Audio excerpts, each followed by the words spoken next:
If you guys are seeing the title, I did get to see Thor Love and Thunder. I will be giving my thoughts about it in just a few minutes. Let me just get a few minutes to get everything set up here with the live stream, and then we'll get right into it. If it's your first time here, make sure you push that subscribe button, push the thumbs up, and just give me a few minutes to get everything set up.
All right. You guys do have to, did I just say you guys have to apologize? That's ridiculous. I apologize. I unfortunately can't find my, my pop filter, so I think you'll have to deal with this one for this review. But anyways, I'm getting stressed out here.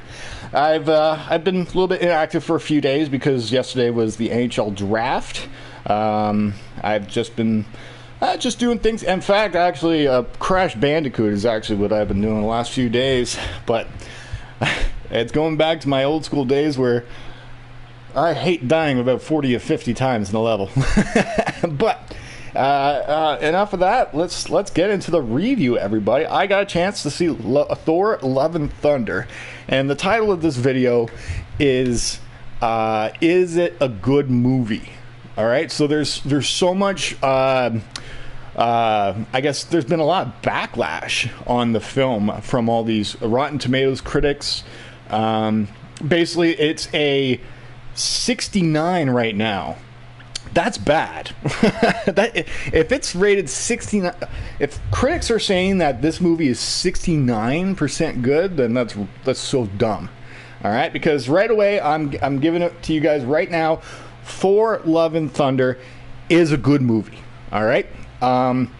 Do I think it's better than Ragnarok? No. I really enjoyed Ragnarok. There was just so much emotion that went into that movie. This one has a lot more comedy. I will say, oops, sorry. Just turn down the volume here. So this one does have a lot of comedy in it, and I don't understand why the reviewers are just bombarding the crap out of this movie, because it's a fine movie. I recommend anybody go watch it. It's not to me better than Ragnarok. All right, but it does its job, right? It's not like a. You don't think Jane is dead? We'll get into. I'll talk about the whole movie here. Right now, I just want to give my early thoughts with you guys about the film, because it's still fresh in my mind and everything like that. A lot of comedy. Some people are not really fans of comedy, and some of the jokes some of them didn't land for people. If that's what people are complaining about. There's it has this, I don't understand how it has a 69% on Rotten Tomatoes. That means these critics are saying that this film is worse than Minions, the newest one that just came out. That one's in fact, they're saying that 69%. Are you saying that is better than Despicable Me 3? I don't know which one's the bad one. Despicable Me. I'm comparing those, and they're saying Thor: Love and Thunder is worse than those movies. It's not. Some of these critics are just dumb. I will say that right now. I've gone to film school and everything like that, so I can be very judgmental about films, TV shows, everything like that. I've gone to school for it. So once you here's what I was taught. As soon as I got out of the class, I was told by my teacher, when you're out of here, you're gonna hate doing this. That's basically what critics are. Is you do it so much that you hate your own product that you enjoyed, right? So these critics, they're saying it's only 69%. I've read some of the critics, and they're giving it 2 out of 5s. That's so dumb. For me, right away, this film is probably a 7 out of 10. It does have some flaws in the movie, all right? So I think a lot of people were expecting a lot of Christian Bale to really hit the role, and he does a great job as this character, but I wish there was more.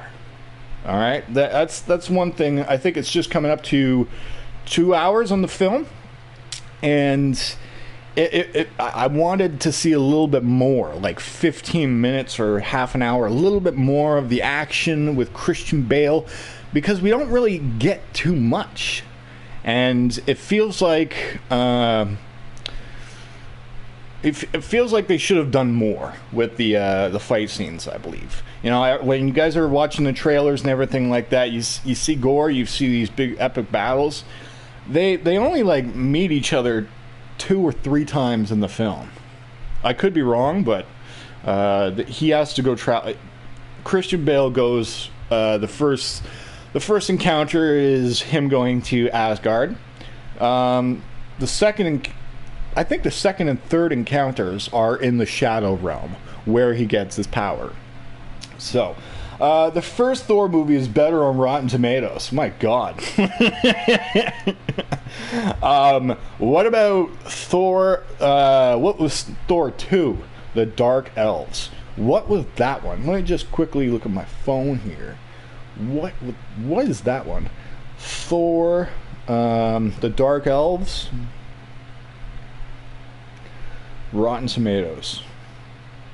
Let me just quickly look this up here. It's rated 66 on Rotten Tomatoes for The Dark World. That was a bad one. And if they're saying, if these critics are saying that it's Thor: Love and Thunder is on that same level, they are idiots. That's what I mean. Is some of these critics are just dumb. The Dark Elves was a really bad movie. If they're saying that this movie is worse than that one, no. These critics are just dumb. It's a good movie. It's a 7 out of 10. Now, some of the people I've talked to, it's gotten mixed reviews. Like on Heavy Spoilers, he gave it a 7.5 out of 10. Screen Crush, I watched his video. It seems like they seemed it was fine. I think they give it 7s or something like that, right? But all these critics are giving it 2 out of 5. Are you kidding me? That's just because I think they're really critical of Taika Waititi's direction. He's going with comedy more, right? And some of the more serious critics out there don't like comedy stuff. You know, they want They want drama. They want deaths. You give it an 8.3. I don't think it's up there as an 8. A 7, 7.5, not 6, right? I think 7 out of 10. I think it's a good score for this film. What else can I say? Other than that, it's a fine movie. I highly recommend everybody go watch it. Just a little heads up, we are going to get into spoiler talk here. So if you guys haven't seen the movie yet and you guys want to dip out before being spoiled of anything, just a little heads up right there. All right, so I'm going to start breaking down the movie for you. So at the beginning of the movie, it starts off, we're walking with Christian Bale and his daughter, and basically an empty bunch of sand everywhere, right? So if you guys are unaware with Gorr's backstory, I highly recommend you guys go to Comics Explained. He broke down a hour-long video of each of the comics that Gorr was in. And it was he did a good job with that, breaking that all down. So Gorr's home world is basically a desert. They have a hard time getting water and food and everything. And Gorr is just basically a follower at the time for and praying to his god about not saving him, but saving his daughter. Right?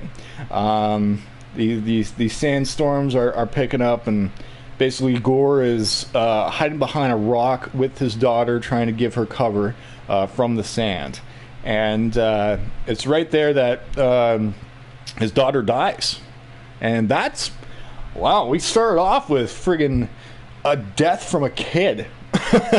So that's pretty damn impactful. And it makes you feel really bad. And you understand where Gorr's backstory is he's doing all this praying to his god, and it seems like they don't even care. See, that's the whole thing, right? So as when his daughter passes away, he's walking, and it looks like he's gonna die too. And he comes across this big jungle. It looks like green leaves everywhere, and so he walks in there. Starts looking around, finds a bunch of water, jumps in the water right away, and then he sees some fruit on the ground, so he starts nibbling at fruit, and then he looks up, and it's his god that he's been praying to this whole time. They're just ignoring him. And let me tell you right now, this god was a dick. That god was a dick. I can't remember the name. I think it's if anybody remembers the name of the guy, just put it in the chat there. I think it's Oka or something like that. I can't remember what his name was, but basically Gorr is saying, your people are all dying, and we need you. And the guy goes basically, well, you guys are just normal followers. You are supposed to basically just tells him off, basically. Says, we're here not for you guys, but we just defeated the person of that was holding the Necrosword. So the Necrosword is basically they changed it up in the movies here. So if you guys are unaware with it, Necrosword is basically comes from the symbiote god Null. Okay, so and the reason why he wasn't in this movie is because he's owned by Sony, and they need rights for all that stuff. So they went with a different direction with the Necrosword, where basically it comes from the Shadow Realm. That's basically their solution to the symbiote solution, or a symbiote issue. So he's explaining that this is why we're celebrating. We're not here for you guys. And then Gorr's pissed off that all of this time they haven't really cared. So he takes the necklace that he's been praying to with the god on it, rips it off of him, and basically the god got pissed off and started choking Gorr. So it's like, now your life will be meaningless, basically, is what he was telling Gorr. When there's always more people that will follow me, basically. This guy was a dick, man. And then, so, slowly, Gorr sees the sword is starting to come to him. So basically it's just rising off the ground and going into his hand. And then all of a sudden Gorr gets his powers. So his eyes turn all yellow. And he he stabs the god and right in the neck. And then while the god is dying, he's like, "The Necrosword, I called to you. You're cursed," kind of thing. And then basically that is the start of Gorr the God Butcher, where he says in the trailers, "So this is my vow. All gods will die." Boom. Dead. Alright, so that is basically the beginning of Gorr the God Butcher. Then I believe we go to the planet that... we start off with going to a planet that they're basically Thor is just on, right? I think they're just by a tree, they're meditating or something like that. And then the Guardians of the Galaxy, Star-Lord, basically says, "Thor, we need you to help. We need your help with the fight." All right, so Thor goes to help this race. Basically, they're saying, "We're thank you very much for joining our battle." So what they're explaining is that they were trying to pray to their gods and everything like that, but there's a big temple that there's this fight that's going on, and they're basically the race says, the leader says their gods were butchered or murdered, basically. So then Thor goes into his takes off his cloak. You guys have seen it in the trailer, kind of thing, right? And then Thor goes basically God mode and kicks everybody's ass. I don't know what these who they were fighting. It looked like just a bunch of owls. Literally, like just the faces of these bad guys, I think, were just owls. So pretty funny seeing the face expressions. So Thor kicks the crap out of them, saves the planet, and then they offer him a gift. Thank you for helping us save us before we all die. So here's a gift for you. And this is where the goats come in, everybody. The screaming goats.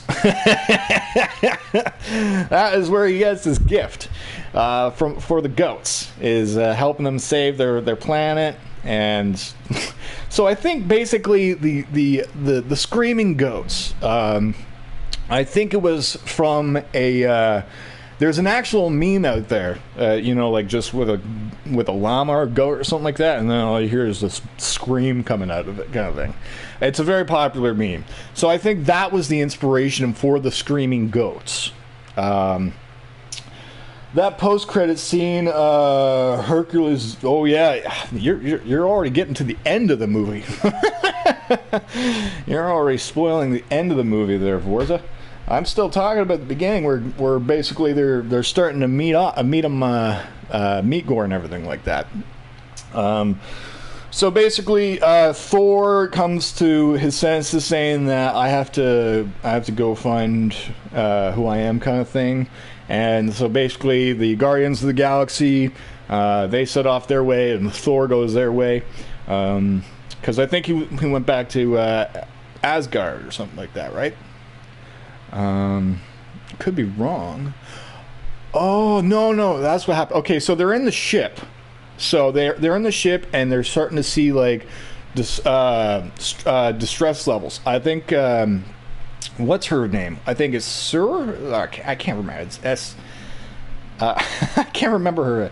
Sith. I can't remember what her name is. So basically, but she's been in a couple of movies. She was sending a distress signal to Thor that somebody's hunting them, and so that's where Thor went. He went to that ice world, and that's where he comes across the dead god, the I can't remember what the god's name is, but it's the exact same one that was from the comic, and like exact same position, everything like that. I wonder if that guy got paid for having that scene in the movie, because for him illustrating that. So I just a little curiosity there with that scene. So, and then Sid's basically telling him, and she's missing an arm now. Okay, so saying to Thor that the God Butcher is here. He's heading for Asgard next. So he already has his next destination in mind. So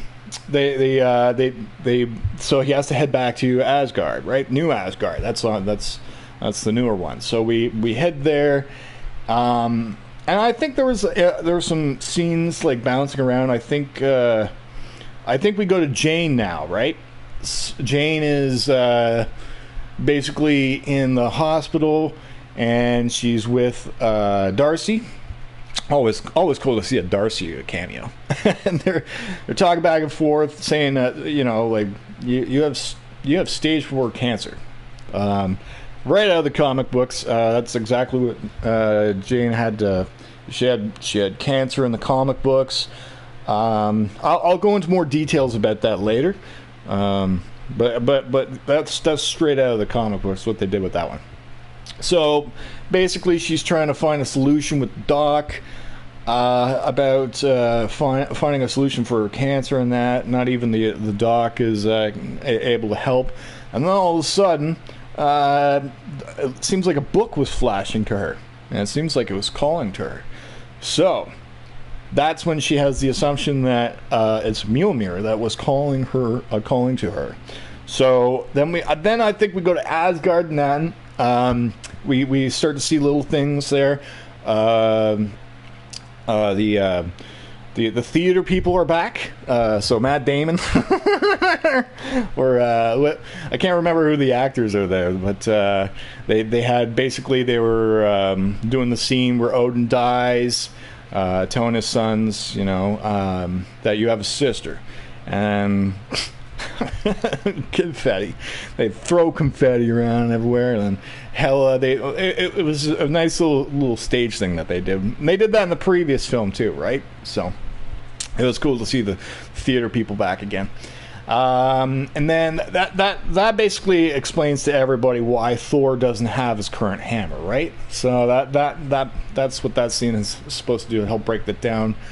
And then there's a tour group that's going around. All right, so they're showing the pieces of Mjolnir that were broken. It's in this little dome. Everybody's looking around. It's basically a museum, right? And then the tourist director tells everybody to come along. You can try some actual Asgardian beer or something. I don't know what he said. Real Asgardian food or something? I can't remember what he said. But then Jane is in a hood. She's nobody's around her. A couple of guards are just watching. And Mjolnir is right there in the dome. And it seems like right there she was trying to hold the power. And then we go to another cutscene. So they cut away from that scene. I think it was. I think it's at night now, right? So it's nighttime in Asgard. This is where we start to see the monsters, right? The shadow monsters. I think is what they're calling these creatures. So these creatures start coming out of the ground. And next thing you know, the whole Asgard place is in panic, right? So that's when Thor shows up, starts kicking some butt. Valkyrie's there, she's kicking butt, and next thing you know, there's this while everybody's fighting. What's actually happening is I think they're going for the kids in the town. I think that's what Gorr is doing. He tries to capture the kids there, right? So he can lure Thor out of the to him in the shadow realm. But I'm getting too ahead of myself. Everybody's fighting each other, and then next you know Thor sees this blue light. All right, so it's zipping through everybody. He's like, what? This is Mjolnir? Hey, here, boy, here we He's trying to call it like a dog. Next thing you know, Mjolnir comes out of this big ass shadow monster and looks like he's about to grab. We've seen this in the trailers, right? So you're back, and then it flies away from him. Next thing you know, it's the mighty Thor, Jane. All right, so she's carrying Mjolnir. It's an awesome scene. And then she starts spinning the. Thor's already confused, like, who is this person? Because the mask is on, right? So he can't see who it is. So then she just this move and starts spinning the hammer and throws it past him. So it's like kind of like mocking him, like, get out of my way, kind of thing. And then that's the cool scene where Mjolnir's the hammer splits up. All these little pieces are going everywhere in the shadow monsters, and then such a cool thing where it comes right back to her and rebuilds everything. So Thor's like getting jealous, like, excuse me, but that's my hammer that you have there, and that's my look. And so next thing you know, they're still fighting everything, and Thor upgrades his suit. Just to have a one-up contest over this mystery person. So he changes into this badass suit, and then they start kicking some butt. And next thing you know, he's still trying to talk to her, I'm sorry, but you can't. But I am the Thor, or something like that. He's really jealous. And next thing you know, Jane takes off her mask. Just like, magically goes off, and she goes, hi, and then obviously, Jane? What? How? Kind of thing. And then they were like, we'll talk about this later, kind of thing, right? So they're still fighting everything, and then here comes Gorr. All right, he comes out. He comes from the background. Thor sees him. Gorr looks sweet.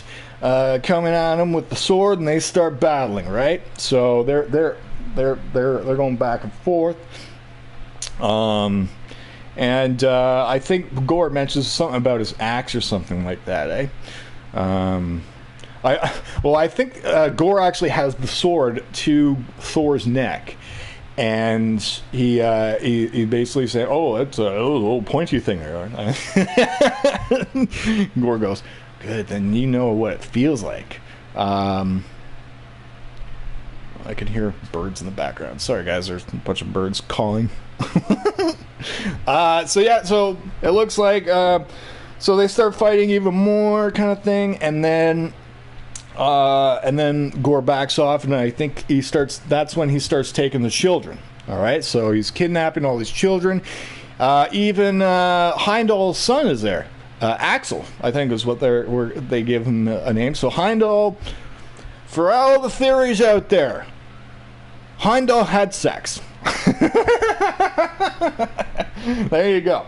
So I guess that makes it like is Axel going to be part of the Young Avengers kind of thing. With this movie, they really brought in a couple of young kids that I think that are going to be part of that Young Avengers team. But I'm, like I said, I'm getting ahead of myself. So Gorr captures all the kids, basically takes them away to the Shadow Realm. That's where he was, and everybody's panicking, right? So all the children are gone. Thor comes up, I think it's the next day or something like that, after the day after the battle, and they're inside a building, and Thor is basically trying to ghost talk with Axel. Heimdall's got these powers similar so basically that's how Thor's communicating with him, is basically sending a ghost to talk with them, kind of thing. Hi, thanks for joining, everybody. I appreciate it. I'm just breaking the whole movie down for you guys. So then that's basically where Thor finds out where all the kids are, is in the Shadow Realm, by communicating with Axel. Right, so him, Valkyrie, and Jane start talking about a plan about the Shadow Realm and the Necrosword. And giving the backstory about it, how it's been around forever, and it's got the power to kill gods, right? So, and it's basically corrupted him. So that's what they find out, right? And then they start talking about where they're going to go, and basically they're going to go see a bunch of gods and build a god army, is what they're thinking, right? So they fly off with the goats to go see Olympus, or I can't remember the name of the city that they go to. It's basically the city of the gods, where it's very hidden, and only gods know about this place. So they go to the town there, or not the town, the big city, and they have to disguise themselves because this place is hidden, right? So if they get caught, then they're probably going to be in trouble. So they get some disguises. They go into the big hall, and then you'll see like dragons and gods everywhere. All these different. I'm sure if you go to New Rockstars, they'll break down every freaking person that's in these scenes. So. And we get to, they take their seats. Thor's really excited. He's like a fanboy for Zeus, right? So he's like, oh, this is awesome seeing him in live person kind of thing. And so Zeus basically says, we have so many important things to get to. The first thing is, where are we going to have our next orgy? And next thing you know, Valkyrie, like, all right, this guy's not good at all. This guy's not good. So then basically they're whispering to each other, right, about what they're going to do, and then Zeus already hears them, like, who is talking? All right, and then points out Thor, but don't recognize him because the costume's right. So, and then he starts then he's like, well, why don't you go in the center of the stage, and so we can hear you better. So, and then basically he's like explaining that there's a God Butcher out there that's going around killing gods, and we need to stop him if we all get together, kind of thing. Zeus is like, we know about the God Butcher, and he's killed a few low-level gods, but God's jobs are just to watch over their people, kind of thing. And Thor's not happy, right? So he's trying to convince Zeus, like, this is wrong. You guys gotta help. And Zeus is not having it. So basically takes his lightning and puts the strings on basically tied him up with lightning, and we get the flick. You flick too hard, damn it. And yes, they actually showed his butt. They didn't show the other side. So you can actually see Chris Hemsworth's ass in this movie. His kid is going to wake up, or his kid's going to grow older. He's going to go back and watch this movie. I'm like, Dad, you had a nice ass. You learned karate. Oh, nice. Karate is awesome. A couple dojos around here. Okay, so Zeus is pissed. He basically does the flick. They find out that he's Thor, Odin's son, and basically says after that, since you know about this place, we can't let you leave now, so you have to be here. So Zeus is saying that, yeah, you can't go because now you know about this place, and you're putting us all in jeopardy if Gorr finds this place. So Zeus sends these golden gladiators at them, and that's when all the fight starts breaking down between the four. And you can see like gold is coming out of them. I'm not sure if that's how wealthy they are, kind of thing, but they got gold blood. And so next thing you know, Korg, okay, he's helping fight. Zeus goes at Korg, throws a lightning bolt at him, and Korg is completely crumbled on the ground, and it looks like that Korg is dead, okay? So Thor is really panicking. He's wondering if his friend is dead. He's looking around. He's like, Korg is like, I'm here. All you see is Korg's face. So they grab his face. And that's basically Korg for the rest of the movie. It's just this talking face rock. So he doesn't have much of a factor anymore. And then so basically Thor is telling Korg to call the goats, and he's struggling it because it's just his face. He finally calls them the goats. They crash through the window there. They hop on, and they oh, I forgot to mention. Okay, so Zeus was since it looked like he killed Korg, Thor was pissed, man. So Zeus throws the lightning bolt at Thor. Thor grabs the lightning bolt, throws it back at Zeus, and basically it looked like Zeus dies. He falls off the edge, kind of thing. When the goats come through the window, they grab the lightning bolt because they think that is the thing that they're going to use to kill Gorr with, right? That should kill the Necrosword. So they grab the lightning bolt, they fly out of there right away. That's when you see the shot with the two sentinels there. I think one of them was the gardener one. I can't remember what the other one is.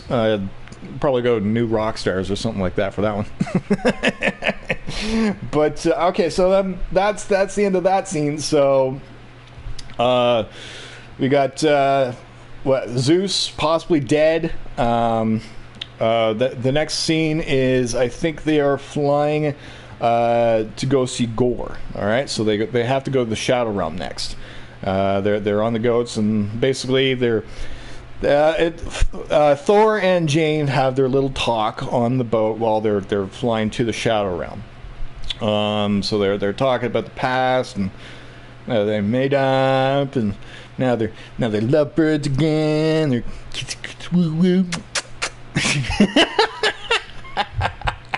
So they're back as a couple again, and next thing you know, Valkyrie says we're here, and they've arrived in the Shadow Realm right away. That's when you see the black and white take effect, right? And so they enter the Shadow Realm. The colors changed, everything.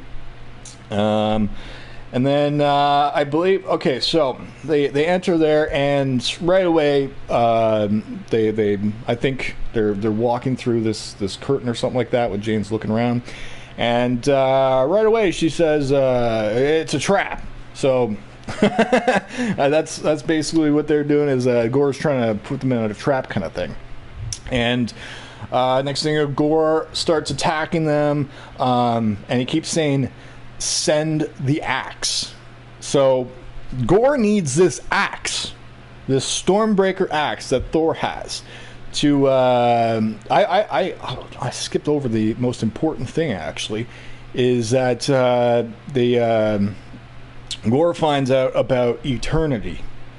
So that I forgot to mention that was in the God scene with Zeus and Thor, where basically Zeus is saying to Thor that he's not going to reach eternity, and that's basically, oh shit, kind of thing, right? So eternity's a big character. I probably have to go to Comics Explained to find out more about him. Honestly, like, anybody that wants to sit and just listen to all these comics, go to Comics Explained. He has the whole story is all in like a 1 hour video kind of thing, so you can sit there and listen to the whole story with Gorr about him and everything like that. But I'm getting off track. I'm promoting others. But that's what I do here. Alright, so basically it was a trap. Gorr keeps saying send the axe kind of thing. And so that's when they're fighting, and Valkyrie gets stabbed. Alright, so Valkyrie goes down. She's hurt. They have to fly out of there. So Thor's like, Stormbreaker, get us out of here, kind of thing. So, and then basically he tries to teleport them out of here. I think it might be Axel. I can't remember if it was Axe or Axel who teleported them out of there because of Heimdall's abilities, right? And the kid has the same. But I think the kid's still in the cage kind of thing. So I don't think he can do anything. I could be wrong. But so they get flown out, but the axe stays with Gorr. Gorr grabs the axe, Stormbreaker. So Thor, Valkyrie, and Jane all head back to Earth while Gorr is still in the Shadow Realm. Now he has the Stormbreaker axe. He's carrying the axe, okay? And he needs that to open a gate to go see eternity. So that was the point of why he needed the axe. So he can go see eternity. Obviously, we all know where that's going to go if you go reach eternity. I think you get a wish. I'm not sure if the movie did a good job with that part, explaining what he can do, kind of thing. That's probably one of the flaws about it. It's still like there's still like information I wish I knew about that they didn't really explain too much sometimes on. All right, so the Jane, Thor, and Valkyrie all are teleported back to their. Please shout out, "Hi, everybody!" There's a lot of people in here. There's a lot of people in here. I'm breaking down the movie right now. We're just at the scene where Gorr gets the Stormbreaker hammer, and so when Thor, Valkyrie, and Jane, they're all there. They're Valkyrie's hurt, so she can't go back, kind of thing. And I forgot to mention when they were on the boat going towards the Shadow Realm is when Jane came out to Thor saying that she has stage 4 cancer, kind of thing, right? So, so when we're back on Earth, Thor is basically telling Jane, don't pick up the hammer, because every time you picking up the hammer, it's killing you faster. So that's one thing I was okay with. They explained that basically God's abilities, they basically get rid of toxins and viruses out of their bodies right away. Jane is not. She's actually it's not working for her because of being backfired, and it's actually increasing her increasing, like the faster she's gonna die quicker. Every time she uses the hammer, she's getting more sick as she's doing it. So she has to stay behind, and basically Thor saying that I have to do this. I gotta go save the kids. And so that's basically it. They kiss one more time. Little smooch. Yeah, little smooch there, and then off Thor goes. So he's going to fight Gorr on his own. Valkyrie's hurt, so she can't. She's got to stay behind.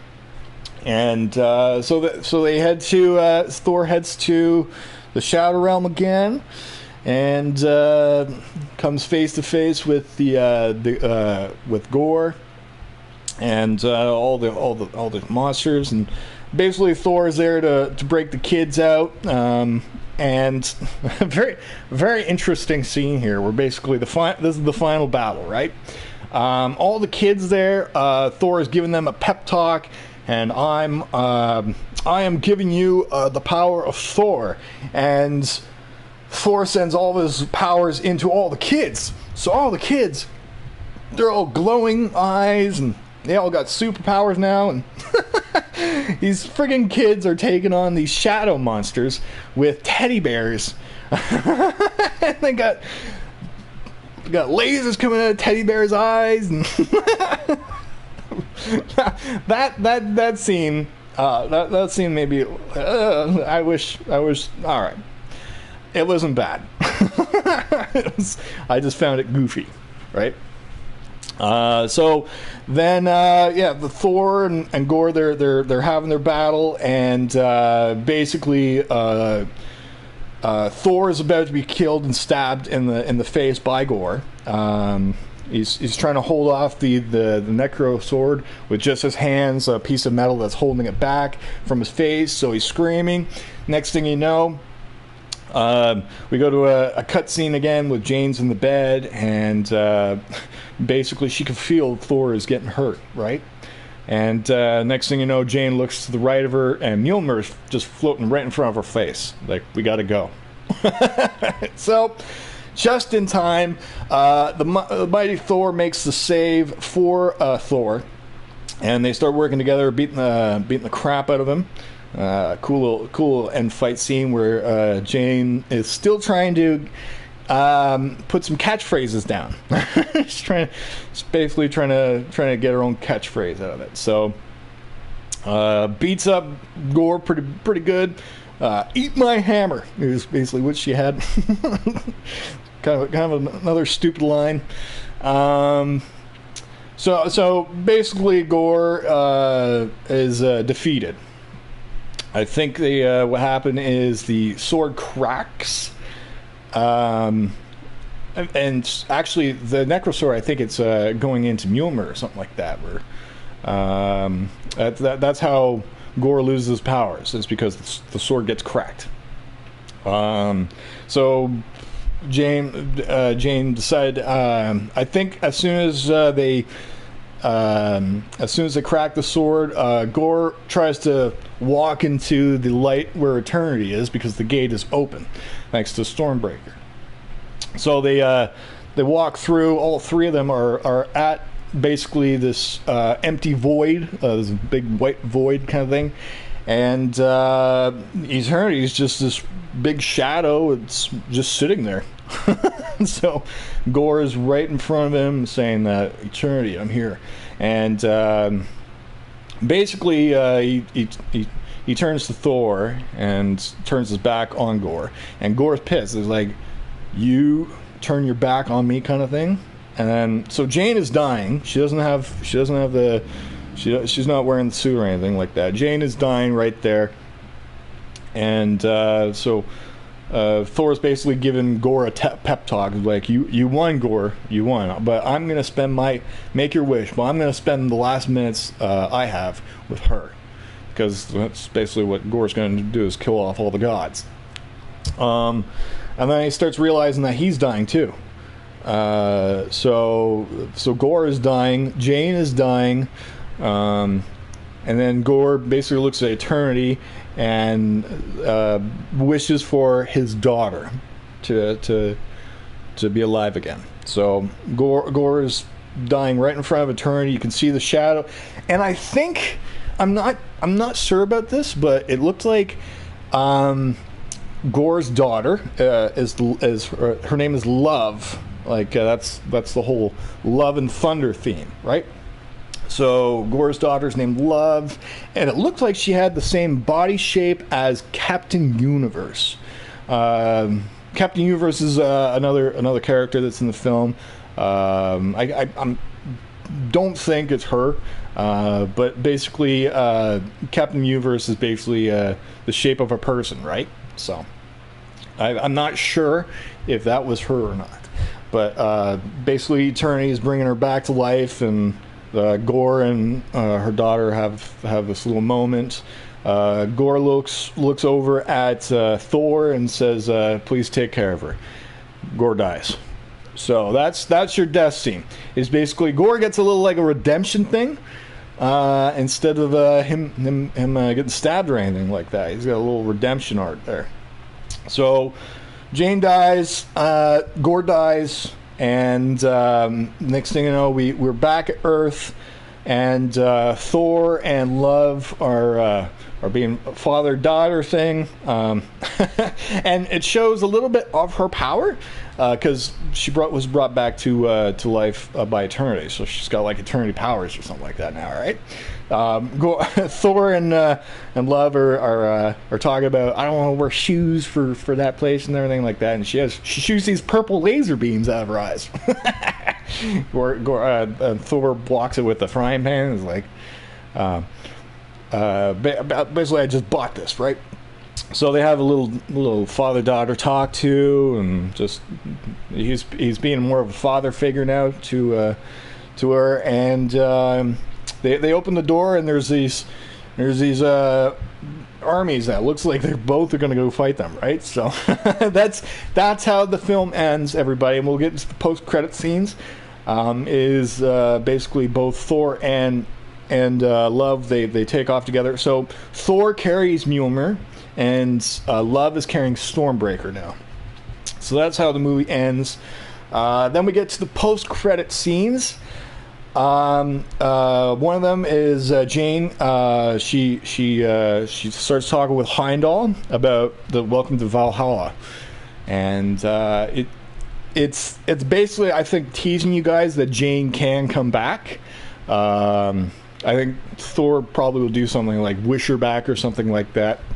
Either way, that's also how the comics where they try and bring her back that way too. So Heimdall's there, guarding Valhalla, and Jane is granted permission to go into Valhalla because she died in battle. And the second post-credit scene is basically Zeus is alive.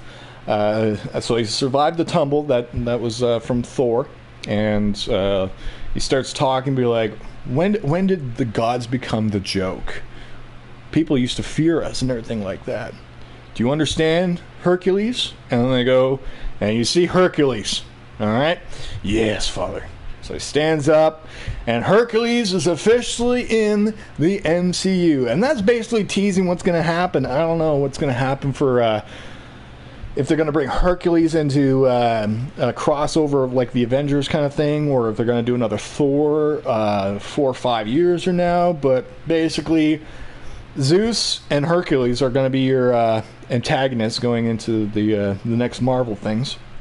But from what the comics have been, Hercules is more of an ally to Thor.